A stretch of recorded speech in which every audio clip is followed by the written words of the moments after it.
17 en adelante. Y vamos a hablar el título es No se enoje con Dios, no se enoje con Dios. Primer libro de Reyes 17, verso 17. Muy bien, los que vienen el domingo saben que ya tratamos la escena número 2. La escena número 2 es la que voy a explicar. Y la última escena del 17 es esta que vamos a leer.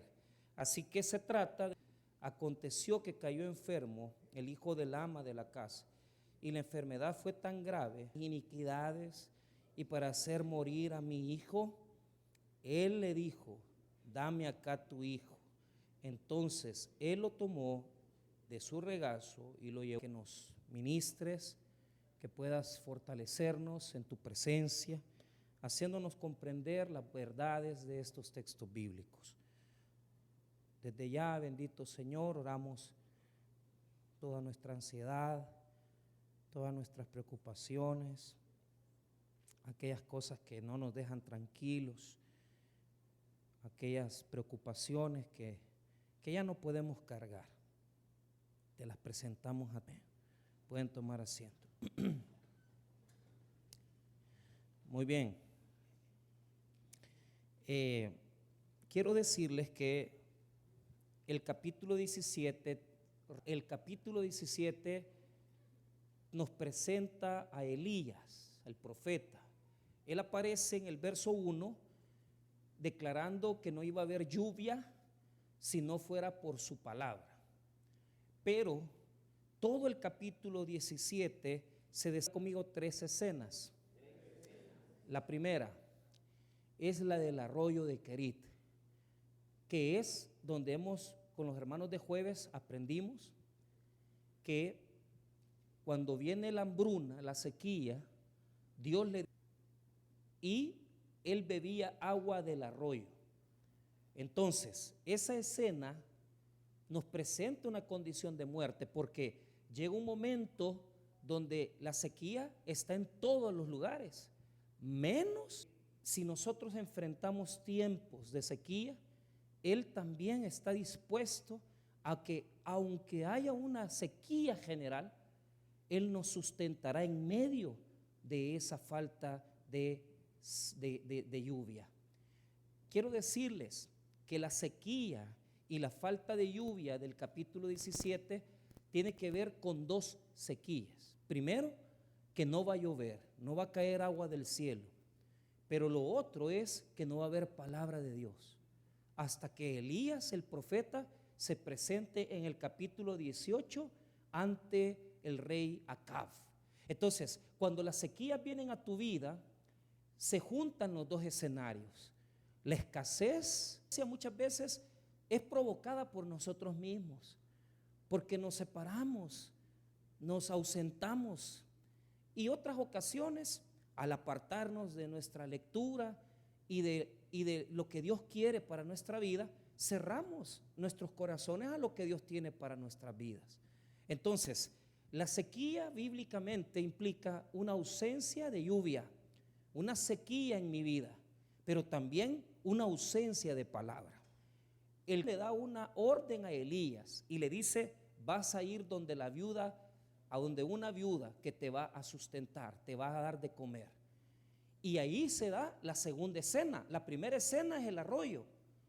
La primera escena es el arroyo. La segunda escena es la casa de la viuda. ¿Y qué pasó con lo que Dios hizo en la casa de la viuda? ¿Se acuerdan que ella solo tenía un poco de aceite? En todo el país puede haber hambre. En todo Israel puede haber necesidad. En todo Israel puede hacer que no caiga ni una gota de agua. Pero a ti, que eres mi hijo, no te va a faltar lo necesario para sostenerte, porque yo estoy contigo. Entonces ahí se da la providencia de Dios. ¿Qué quiere decir que no escaseará? Que no va, ¿se acuerda que y el aceite siempre va a estar y la harina siempre va a estar? Porque Dios es tu sustentador. Ahora, qué increíble nuestro Dios, que en medio de la sequía sustenta al profeta Elías, a la viuda y al hijo de la viuda. La multiplicación se dio en esa casa, de tal manera que en la vasija no faltaba el aceite y tampoco en la tinaja, que esta crisis de sequía duró 3 años y medio. Eso dice el texto, a 3 años, el Nuevo Testamento dice 3 años y medio. Pero te imaginas tú que en todo el país no había agua y solamente, y no había comida, porque al no llover no había agricultura y no había cosecha, pero solo en la casa de la viuda había comida, hermanos. ¿No es lindo nuestro Dios, que nos sustenta en medio de nuestras crisis? Claro que sí. Pero vea, esa es la segunda escena. La escena segunda termina de una forma maravillosa, porque el verso 16 nos habla del cumplimiento de la palabra profética. El verso 16 dice que se cumplió lo que el profeta había dicho, que Dios había manifestado con respecto a la crisis. Ve el 16: y la harina de la tinaja no escaseó, ni el aceite de la vasija menguó, conforme a la palabra que Jehová había dicho por Elías. Yo tengo marcado aquí, le he puesto cumplimiento de la palabra profética. Ese verso sella posiblemente 2 años, no sé, 2 años y medio, posiblemente casi los 3 años de sequía en Israel. Por todo ese periodo de tiempo, la viuda sacaba aceite y sacaba harina y no faltaba la comida en casa. Pero de repente, diga conmigo, de repente, entramos al tercer escenario de muerte. Pelear con el hambre es una cosa, pero pelear con la muerte es algo bien difícil. ¿Por qué? Esa transición es la que nos cuesta entenderla. Entonces, yo quiero que usted comprenda que entre el 16 y el 17 hay un cambio. Y ese cambio es el que nosotros no soportamos, porque se nos hace incomprensible que el Dios que nos ama, que nos cuida, de repente permite cosas que no podemos entender. ¿Cómo es posible que estando todo perfecto, habiendo comida en la casa, la única casa en Israel, en la zona de Sarepta, en donde había comida, y en la zona de Israel que no había nada? Pero ahí viene la muerte. Y la muerte se presenta de muchas maneras. Se presenta como enfermedad, se presenta como a veces enfrentar una cirugía. A veces, ¿cuánta gente le ha dicho a sus hijos: hijos, voy a someterme a una cirugía? Y tal vez la cirugía no es invasiva, pero dicen: mire, voy a dejar las cosas arregladas porque no sé si voy a sobrevivir. Antes la gente moría muchas veces de cosas muy sencillas, de la vesícula. Pues hoy la medicina ha avanzado, pero mucha gente, antes de ir a una operación, más cuando es de cáncer, no, voy a arreglar las cosas porque no sé si voy a poder sobrevivir. Del escenario de bendición del 16, Dios nos introduce al escenario de muerte del 17. ¿Por qué? Porque 2 años no faltó la comida y la hambruna no llegó a mi casa, pero ahora la muerte se viste de enfermedad. ¿Y cómo respondo a una situación cuando de repente mi madre está enferma, mi padre está enfermo, yo tengo una enfermedad? ¿Cuántas personas en la iglesia están padeciendo de cáncer, están luchando con el cáncer, y eso se vuelve como algo persistente? Cuando la muerte se viste de enfermedad es duro, Porque uno quisiera que pasara el tiempo y que ya todo se terminara. Pero ¿cuál es el problema? La muerte desfila muchas veces lentamente y baila alrededor de nosotros. Porque así es la muerte. La muerte danza. La muerte se mueve. Vivimos en la muerte. Hablaba con Eric, el pastor Eric, y le decía: ¿dónde estás, Eric? En Santa Rosa de Lima, ayer. Y yo, como conozco Oriente, yo le dije: mira, hijo, cuídate en el divisadero, ahí hay muchas muertes, peor que en moto andaba, en una moto pequeña. Menos mal que él es grande, ¿no? O sea, grande de corazón, ¿no? Entonces, pero yo mismo tuve que ir hace unos 12, 14 años a hablar con una persona porque uno de los pastores de nuestra iglesia lo atropelló y esta persona perdió una pierna. Entonces yo le digo: cuídate, tenés cuidado y no vayas sobrepasando y esté tranquilo. ¿Por qué? Porque la muerte baila alrededor de nosotros. Y eso es lo que dice el verso 17. Mire lo que dice: después de estas cosas. ¿Qué cosas? Que Dios me dio de comer 2 años, que estoy bien pollón, que estoy, ¿verdad? Agarrando peso, que me siento bien y me veo bien. Hoy en la tarde me alegró mucho ver a un hermano. Él no se fijó que yo lo vi, pero él ha estado enfrentando el cáncer y ya no lo vi igual, estaba bien delgado y lo voy viendo así, ¿verdad? en el centro, y lo vi ya, ¿verdad? Un poco repuesto. Yo digo: ¿quién diría que este hombre hace 6 meses estaba al borde de morir? Después de estas cosas. Es que siempre la enfermedad, la crisis viene después del tiempo de bendición. Y como cristianos tenemos que darnos cuenta que nuestra vida siempre va a rondar entre bendición y prueba. Esa es una realidad de la vida cristiana. El problema es que los cristianos no queremos comprenderla.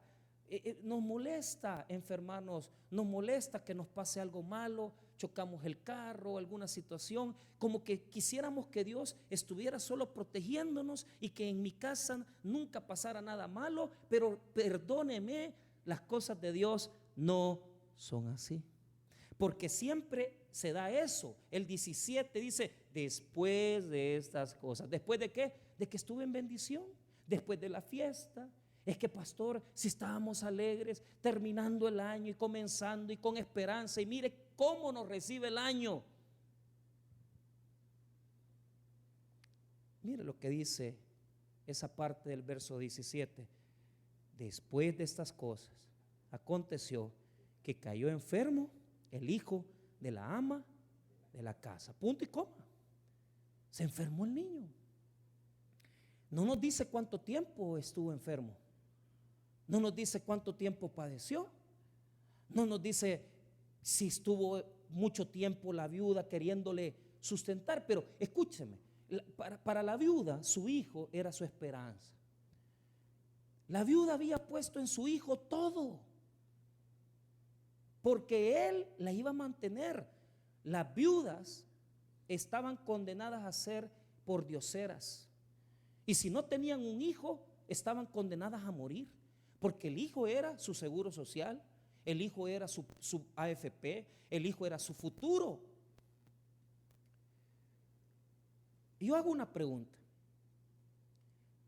en tu vida no hay una persona en la cual has depositado todo el amor, toda la confianza, y vos decís: si esta persona falta en mi vida, yo no sé qué haría? Eso es lo que le pasó a ella. Lo que ella más amaba, a su hijo, se enferma. Lo que ella más adoraba en su vida enfrenta enfermedad. Y usted se pregunta: a mí también me ha pasado eso, por situaciones de salud, porque tal vez sus padres o sus hermanos están padeciendo algo, pero el problema es cuando tú amas a esa persona. El problema es cuando tú tienes todo el amor por esa persona. Hace unos 3 meses falleció uno de los pastores que vino a predicar a la vigilia del año pasado, el pastor Carlos Nerio. Y él luchó con la insuficiencia renal por mucho tiempo, entró al hospital, salía. Bueno, ustedes se acuerdan que cuando vino aquí casi ni veía. Y él, su pila era, mire pastor, lo único que yo le he pedido a Dios es que no me deje, que me siga permitiendo manejar para ir y venir a las vigilias. Y falleció. Pero luchó. Esos tiempos de enfermedad a veces son largos, a veces son cortos. Pero la verdad no sabemos cómo es que Dios mueve eso, porque Dios es el que tiene en sus manos la vida y la muerte de cada uno de nosotros. No sabemos. Y yo no soy muy adicto al Facebook, pero vi una foto de su esposa, la hermana Laura. Un día la vamos a traer para que testifique, poniendo la foto de él, sus recuerdos. Pero o sea, ¿qué pasa cuando tú pones el corazón en una persona? ¿Qué pasa cuando tú dices, no, es que yo sin esta persona no sé qué pasaría conmigo? Eso es lo que le pasó a ella. Dios se está metiendo con lo que ella más ama. Y el punto y coma separa el tiempo de la enfermedad con el tiempo más duro. ¿Cuál es el tiempo más duro? Mire lo que dice el 17 al final.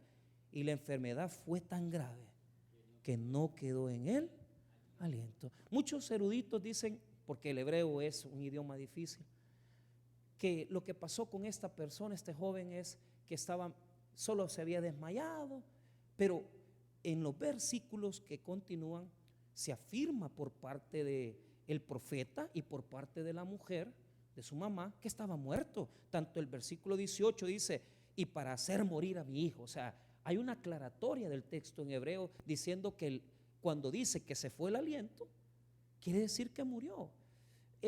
Los hebreos no son como nosotros, que dividen cuerpo, alma, espíritu. Eso no. En el mundo hebreo todo está junto con la carne. En la carne está todo. Y la carne no puede estar separada del espíritu y del alma. Tiene que estar siempre unida. Cuando dice que se le fue, y mire cómo no quedó en él aliento. ¿Qué pasa cuando Dios se mete con esa persona? Cuando Dios se mete con lo que más amamos y va muriendo y se va marchitando. Quizás con tu matrimonio, quizás ese hombre fue lo más excelente que tú tuviste en tu vida y tú dijiste, es que alguien me decía estos últimos meses, me decía, pastor, es que mi esposo era otra cosa.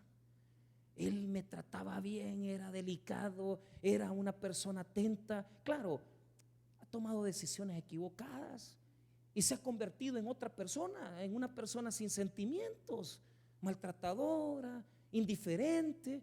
Y lo que le duele a ella es que para él, ella como que ya no existe. Se acabó el amor.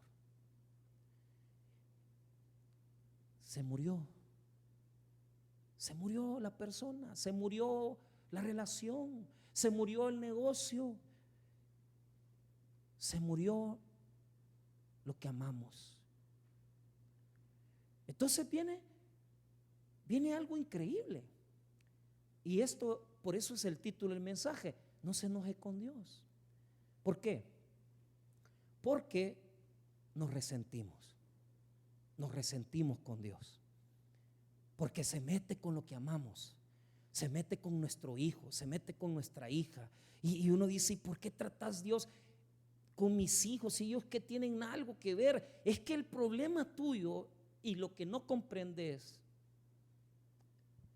es una cosa: Dios tiene todo el poder. Él tiene toda la autoridad para tocar cualquier área de nuestra vida. Y nosotros tenemos que ser humildes, porque cuando nosotros nos enojamos es consecuencia del orgullo. Una persona resentida con Dios quiere decir que tiene un corazón orgulloso y que no soporta que el Dios Todopoderoso toque aquella cosa o aquella persona en donde usted ha depositado todo su amor. Que se meta con cualquier cosa, que se meta con el dinero, que se meta con mi casa, que se meta con mi carro, pero no con este hijo, pero no con esta hija, pero no con esta pareja, pero no con este padre o con esta madre. Es orgullo. ¿Qué refleja la crisis? La crisis refleja que el corazón de la viuda tenía rencor. Vea lo que ella dice. Mira los 3 elementos que configuran un corazón resentido. Primero, mire lo que dice el verso 18. Y ella dijo a Elías: ¿qué tengo yo contigo, varón de Dios? Primero, el que se enoja le echa la culpa a cualquier persona. El culpable es que vos no cuidaste, es que vos no te tomaste esto, es que vos no cuidaste la niña. Yo recuerdo una noche que nos tocó pasar en el hospital, ¿verdad? Y la niña, sin qué ni para qué, nosotros estábamos discutiendo, como siempre, en esa época. Y la niña pequeñita corrió, y yo no sé cómo que corrió en la oficina, pero la niña se rompió el labio. Y entonces, lo primero, ella, mi esposa, rió en crisis. Mira lo que hiciste, que yo no tenía la culpa, tú tenés la culpa. ¿Por qué? Porque el orgulloso no quiere abrir su corazón. Él se forma una cobertura de orgullo que no le permite decir: ¿qué debo yo? ¿En qué te he fallado, Señor? Sino que tú eres culpable. Nunca tenés vos la culpa. Siempre hay otra persona que tiene la culpa. Tus hermanos, tus parientes, cualquiera menos tú. Pero esos son argumentos, porque la viuda lo que está diciendo: ¿qué tienes conmigo? Mira, Elías, ¿para qué viniste a mi casa a traerme la muerte? No hubieras venido mejor. Te hubieras quedado allá en el arroyo de Querid muriéndote de sed. ¿Para qué te di entrada a la casa? Mejor te hubieras quedado lejos. Siempre hay un culpable. Mientras usted está echando la culpa a la gente, incluso hay personas victimistas que dicen: sí, yo quizás yo no hice lo correcto. Es que mira, mientras estés extendiendo el dedo, no va a pasar nada en tu vida. A nosotros, mi esposa, tuvimos que ir al Hospital San Pedro. Todos los doctores, gracias a Dios de la iglesia, nos ayudaron. La niña quedó bien. Pero a todo esto, en lo que ella se le estaba haciendo los puntitos, yo agradezco al doctor Mit Javila, que es un gran cirujano pediatra en Usulután, que le hizo cavar los puntitos a la Miranda. Pero esos puntitos, lo que a mí me recuerda, tal vez ella no se va a acordar, pero yo sí me voy a acordar, que Dios a veces toca lo que amamos para que nosotros nos pongamos verdaderamente a cuentas con Dios. Sus cicatrices me recuerdan que yo dejé a mi esposa y a Miranda en el hospital, y yo me tuve, porque no despertaba. Todos los anestesiólogos dijeron, bueno, no recuerdo la diferencia entre anestesista y anestesiólogo, uno es médico y el otro es licenciado, pero lo que sucede es que dijeron: ya va a despertar. No despertó toda la noche. Sí, mira, cuando la tenía en sus brazos, se cayó,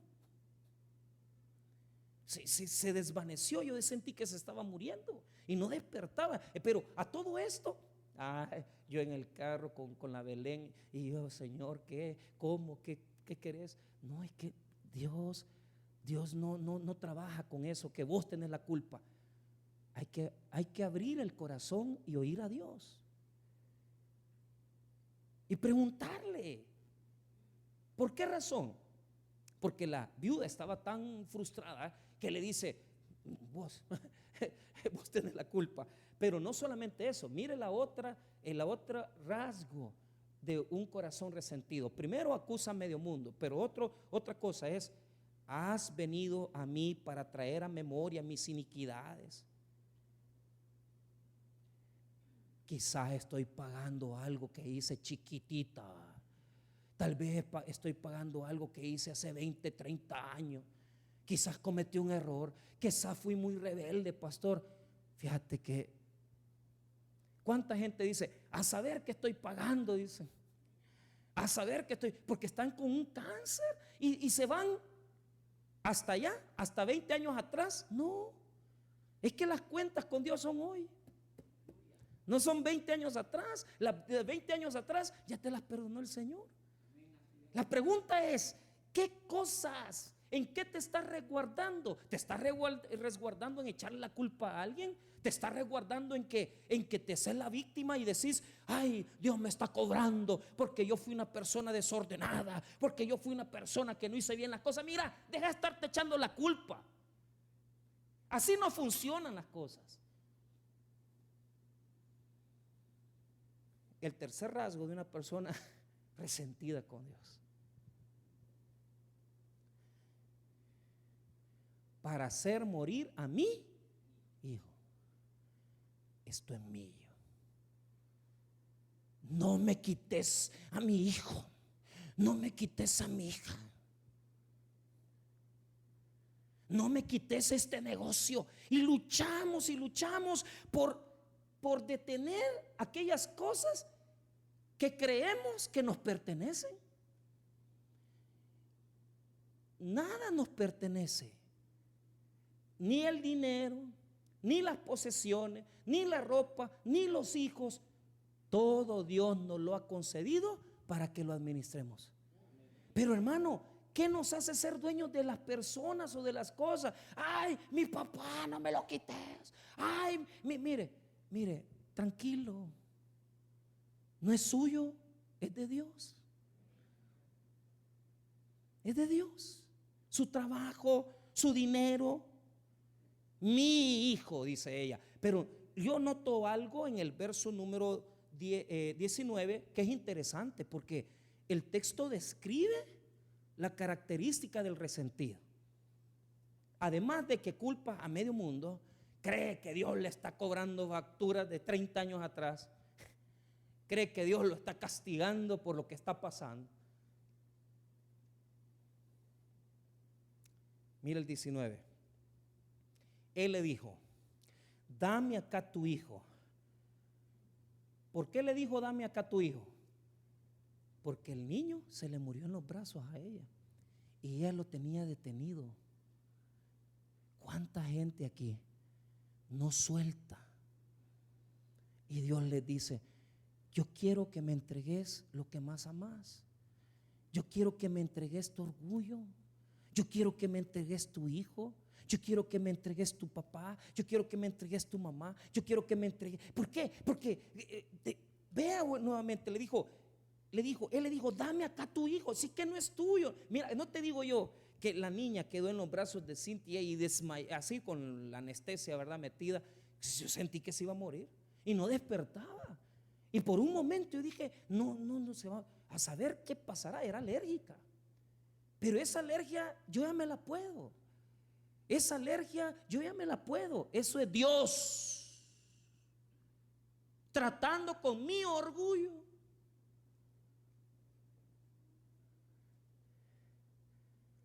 Porque le echamos la culpa a Él de lo que nos pasa.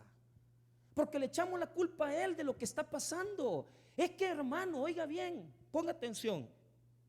Basta con una cosa tan pequeña como que perdiste el trabajo, como para decir, Dios se olvidó de mí, Dios me dejó abandonado, Dios no me oye, Dios no escucha mi clamor. ¿Qué estás diciendo? ¿Qué estás hablando?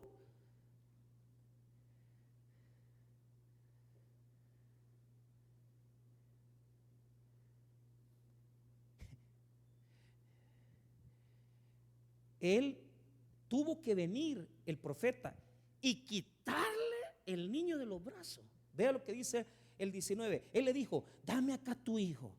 Entonces él lo tomó de su regazo, o sea, lo tenía quieto aquí. Deja ir, soltá. No seas aprensivo, no seas aprensiva. No creas que vos sos la única o el único que está padeciendo eso. Lo que Dios quiere es que en lugar de estar peleando, le entreguemos a Él la bendición. Usted no es el dueño, ni usted es la dueña. A Él le pertenece. Y si usted quiere hacer algo bueno hoy, lo que tiene que hacer en la oración es decir: Señor, te entrego. Ya no voy a pelear. ¿Por qué? Porque no tiene sentido resentirme, no tiene sentido pelear. Lo que sí tiene sentido es esto. La mujer le reclamó al profeta. Pero acordate de algo. Acordate de esto. ¿No fue Dios el que mandó al profeta Elías a la casa de la viuda? Hermanos, ¿eh? 1, 2. ¿Para qué lo mandó Dios al profeta Elías? ¿Para que le diera de comer? ¿A quién? Por 2 años y medio no te ha faltado la comida. Dios te ha sustentado, Dios te ha bendecido. Todos los días esa mujer veía un milagro. Todos los días esa mujer veía un milagro. Pero ¿cuál era el problema de la mujer? El problema de la mujer es que era incrédula. Hay mucha gente que tiene años de estar aquí viendo milagros, pero ¿sabe cuál es la verdad de su corazón? Que usted no cree en el poder y la misericordia y en el poder de sanidad que Dios tiene. Por eso está resentido, porque el problema lo que provocó es que usted saque lo que verdaderamente tiene en su corazón. ¿Y qué es lo que tiene en su corazón? Que usted es una persona mal agradecida. Por 5, 10 años Dios te ha sostenido, te ha protegido, te ha bendecido. Entonces quiere decir que no te va a dejar abandonado. Él no te mandó al profeta para que te muras. Él te mandó al profeta para que aprendas a confiar solamente en Dios, solamente en Él. Deja de amar a tus hijos, deja de amar tus cosas, tu trabajo, tu prestigio, tu dignidad. Es que yo soy el licenciado, yo soy el doctor, yo soy el ingeniero. A Dios no le importa tu título. Entendé una sola cosa: has convertido la bendición en un ídolo. Y aquí ante los ojos de Dios no pueden haber ídolos, porque una persona que verdaderamente tiene su corazón directo con Dios sabe que ama a Dios más que sus hijos, ama a Dios más que a sus padres, ama a Dios más que a su esposo, ama a Dios más que a su esposa, porque Dios es la fuente de todas las bendiciones, del amor, la fidelidad, la misericordia. Él es lo único que tenés que aprender a amar para aprender a amar a los demás. Si no amas a Dios, no vas a aprender a amar ni a tus hijos, ni a tu marido, ni a tu esposo, ni a tu papá. Aquí hay mucha gente que dice: es que yo amo a mi papá. Mentira, si ni vos te quedes solo. ¿Por qué? ¿Por qué? Porque cuando estás ante una crisis, me voy a ir de la iglesia, ya no voy a ir al culto. ¿Cómo que Dios tiene la culpa? Es que el problema es que tu corazón no es fiel con Dios. Y Dios permitió que el profeta llegara a esa casa para que la viuda sacara lo que tenía dentro. ¿Y qué tenía dentro? Incredulidad. Ella no creía en el Dios de Elías. Si ha venido la crisis a tu vida, en tu trabajo, con tus hijos, mira, seamos honestos. Detrás de todo hay algo en ti que no terminas de creer en Dios 100%. que no terminas de amar a Dios 100%. Que dentro de tu corazón no crees en el poder de Dios. Seamos honestos, no tenemos que andar inventando. En el fondo de tu corazón no existe fe. Esta mujer no la tenía. Si te ha dado de comer 2 años y medio, has visto milagros todos los días, vos crees que te va a dejar morir. Pero eso se le olvidó a ella. Solo recordó sus pecados y recordó que echarle la culpa al profeta. Pero ¿sabe qué es lo interesante? Al final de cuentas entregó. ¿Qué es lo que tenemos que hacer? Hermanos, no nos apropiemos de nada.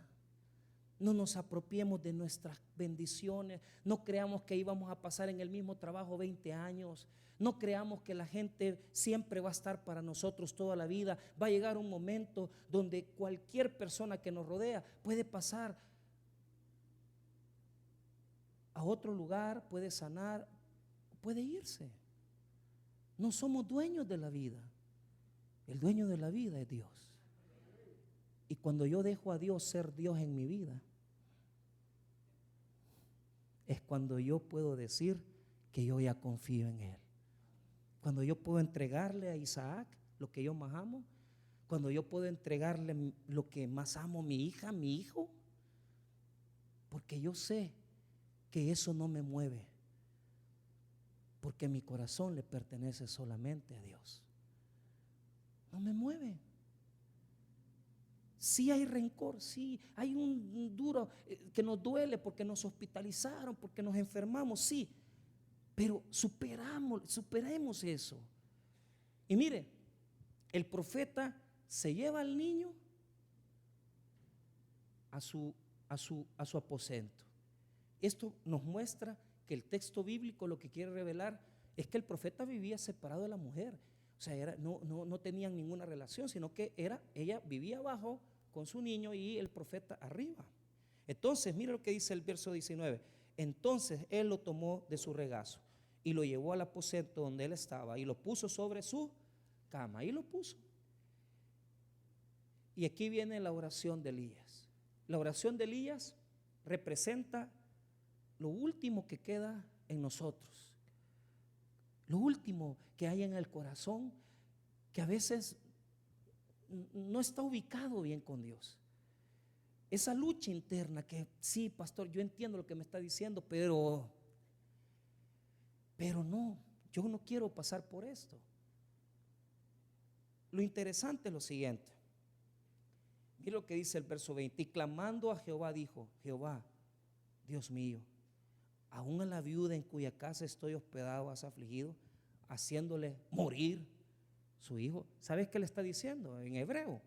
Ahí lo propone como una pregunta, pero lo que está diciendo es: mira, esta viuda, Señor, ya estaba sin marido, estaba con una gran pobreza. ¿Qué es lo que estaba haciendo cuando le encontró a Elías? Recogiendo leños para dejarse morir.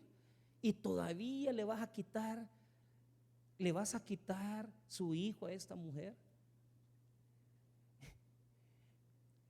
Todavía cuando nosotros oramos así, todavía no hemos llegado. Mira, Señor, cómo me castigas. Mira, Señor, cómo estoy aguantando hambre. No funciona. Ni decirle: mira, a saber qué pecado me estás cobrando, ni echarle la culpa a nadie, ni decirle a Dios, pasar como aquel, el gran dolor, ¿verdad? Sufrido. No, mira, Señor, estoy bien fregado, estoy bien así. No funciona. No funciona así. ¿Cómo funciona? Mira el 21. Y se tendió sobre el niño 3 veces. O sea, insistió orando y clamó a Jehová y dijo: Jehová Dios mío, te ruego que haga volver el alma de este niño a él. Ahí ya vamos entrando. Ya vamos reconociendo que Dios tiene el poder de la vida y de la muerte, y que Él es la fuente de toda bendición que existe.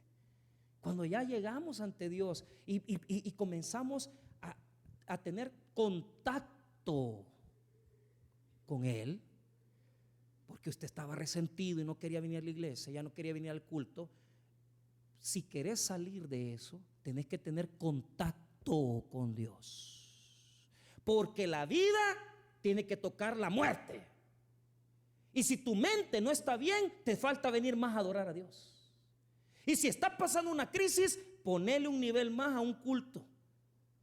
Y si está pasando por una situación difícil, seguí que el profeta representa el poder de Dios tocando al niño muerto. Yo no sé qué área de tu vida está muerta. Yo no sé qué área de tu vida no querés entregar. Pero algo te voy a decir. Si expones esa área a la alabanza, a la predicación, si comenzás a perseverar y comenzás a exponerte a la presencia de Dios, Dios va a hacer algo en esa área muerta. Porque es la única forma. ¿Sabes por qué? Porque muchas veces lo que está muerto es nuestro pensamiento. Porque tenemos una mentalidad tan carnal que nos sentimos que no somos dignos y decimos no. ¿Y por qué me está pasando eso? Te falta venir más a la iglesia. ¿Y por qué me estás castigando? Te falta venir más a adorar a Dios. Tenés poquita palabra. Te falta leer la Biblia todos los días. Te falta humillarte. Porque no es hasta que le entregamos nuestro niño muerto, hasta que le entregamos nuestra área muerta, hasta que le entregamos nuestros sentimientos a Dios y Dios toca esa parte muerta, que Él le da vida a aquellas esperanzas que habían sido perdidas. No pierda la esperanza, pero la esperanza, hermano, se gana tocando la presencia de Dios, viniendo a su culto el viernes, viniendo a su culto el domingo, adorándolo, ayunando en la presencia de Dios, buscando su rostro, y usted va a ver un milagro de parte de Dios. Siempre y cuando se humille y reconozca que Dios tiene el poder para quitar y dar vida. Porque Dios te dio lo que vos tenés, no es tuyo, es de Dios. Soltalo. No te pertenece a ti, no es tuyo. Dáselo al Señor. ¿Qué aprendí yo esa noche? Que lo que se estaba muriendo era mi matrimonio. Pero ser humildes y reconocer que esas cosas nos pasan para que entendamos la voluntad de Dios. Nunca más volvimos a pelear así, porque nos humillamos. Nos humillamos. A mí me ha costado cambiar, porque cada vez que Dios me ha llevado a un nivel más alto, ha sido a costa de una muerte, de una área de mi corazón de orgullo y soberbia. Y todavía me falta morir más, porque todavía tengo demasiada soberbia en mi corazón y lo reconozco. Pero ¿sabes qué? Estoy dispuesto, porque yo reconozco, hermano, que cuando le entregamos a Dios toda la potestad de hacer Él con nuestra vida lo que Él quiera, es ahí que hemos reconocido que Él es el verdadero Dios de nuestra vida. Y comienzan a venir las bendiciones, la sanidad, la restauración. Y mire lo que dice: como insistió y perseveró en oración Elías. 22. Y Jehová oyó la voz de Elías, y el alma del niño volvió a él y revivió. Este es el primer milagro de revivificación que hay en la Biblia. El primero, el más poderoso. Nunca nadie había vuelto a traer la vida a alguien. ¿Y sabes por qué Dios lo deja así? Para que entendamos que mientras nosotros no le entregamos a Dios aquello que no le queremos entregar, no hemos verdaderamente conocido el poder de la vida de Dios. No hemos conocido el poder que Dios tiene. Jehová oyó la voz de Elías. Y ahora vea el 23 y 24 y cerramos. Tomando luego Elías al niño, lo trajo del aposento a la casa y lo dio a su madre. Y le dijo Elías: mira, tú y tu hijo vive. Pero mire lo que revela el 24. Entonces la mujer dijo a Elías: ahora conozco. No conocía. 2 años viendo milagros. 2 años viendo que Dios les proveía comida. 2 años viendo que el profeta tenía poder. ¿Cuánta gente hay así en las iglesias? 5 años en la iglesia, 10 años en la iglesia, pero no creen en Dios. No están humillados ante Él. Y allí ella reconoce que no tiene que aferrarse a la bendición de Dios, sino que aferrarse al Dios que da la bendición. Ahí está el corazón, mire, aférrese al Dios que da la bendición. Mire lo que dice el 24. Entonces la mujer dijo a Elías, ahora conozco, hasta ahora, que tú eres varón de Dios y que la palabra de Jehová es verdad en tu boca. Se convirtió la mujer, no creía en Dios. Y así vemos muchos aquí, viendo que Dios nos ha bendecido, nos ha dado trabajo, nos da comida, nos viste, nos ha dado hijos preciosos, pero en el fondo vos no tenés fe en Dios, no la tenés. Hasta que entramos en una crisis, la crisis Dios la usa para poder encontrar en nosotros la verdadera fe. Si en esta noche estás pasando por un proceso así, humillémonos ante Dios, porque solo Él tiene el poder de la vida y de la muerte. Vamos a orar, hermanos. Padre, te damos gracias por tu palabra.